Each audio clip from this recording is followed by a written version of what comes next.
Guys, তো আজকে finally বানাবো বনধনিয়া পাতার ভর্তা। তার জন্য কড়াইতে কিছু কাঁচা লঙ্কা দিয়ে দিলাম।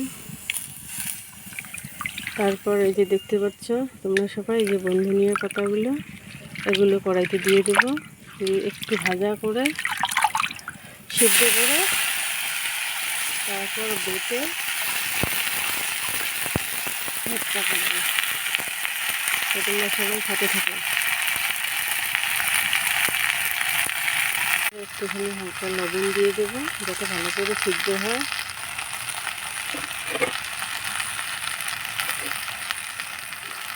এরপর সিদ্ধ হওয়ার পর বেটে নেব। এখন একটুখানি নাড়াচাড়া করবো, উল্টে দেবো পাতাগুলোকে।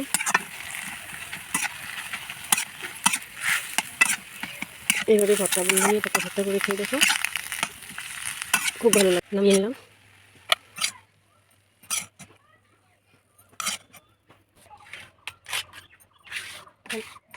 নামিয়ে নেব।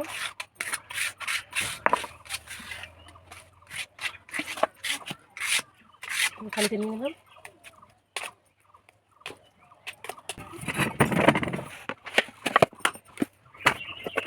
এর মধ্যে একটুখানি নিয়ে দিয়ে নেবো, তার মধ্যে একটুখানি লবণ নেবো।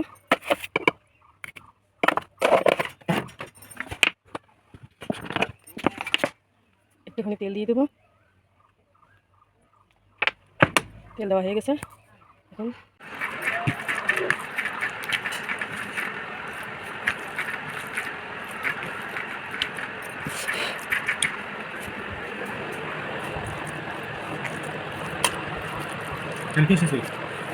চলতেছে।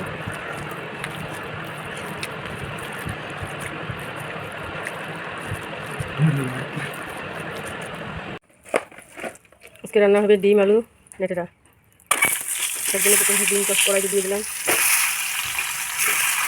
ডিমটা আগে ভাজা করতে হবে, লাল লাল করে ভেজে নিতে হবে তেলের মধ্যে।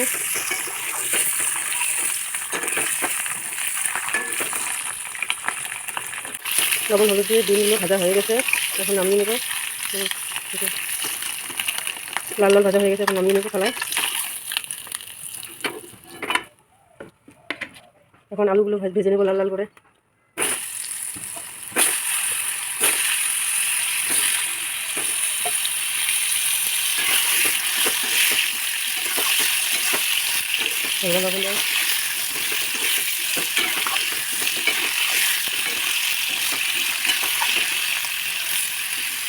হয়ে গেছে, এখন নামিয়ে নেব।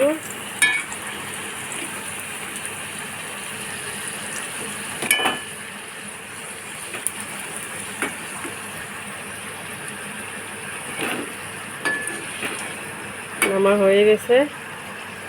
দাও আদা বাটা, রসুন বাটা, পেঁয়াজ বাটা, মরিচের গুঁড়ো, লাল মরিচের গুঁড়ো, জিরে গুঁড়ো কষা করে নেব। আগে ভালো করে কষিয়ে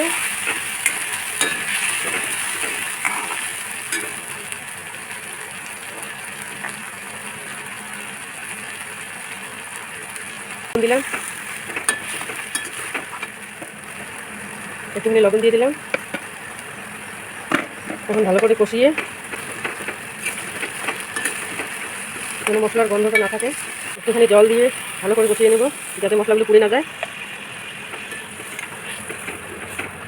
একটু নাড়াচাড়া করে ভালো করে কষাতে দেবো মশলাগুলো।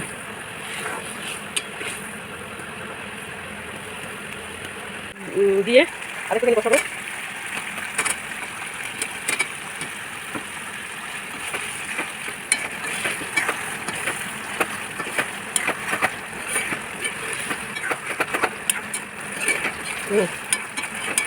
কষানো হয়ে গেছে, এখন হালকা একটু জল দিয়ে দেবো।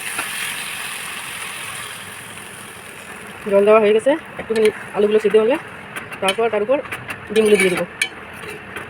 আলুগুলো সিদ্ধ হওয়া পর্যন্ত রেখে দিলাম। ডিমগুলো দিয়ে দেবো।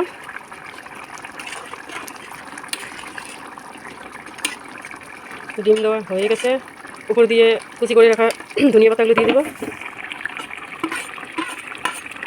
সবজি হয়ে গেছে, ডিম আলুর দরমা। একটুখানি নাড়াচাড়া করে নামিয়ে নেব। সবজি হয়ে গেছে।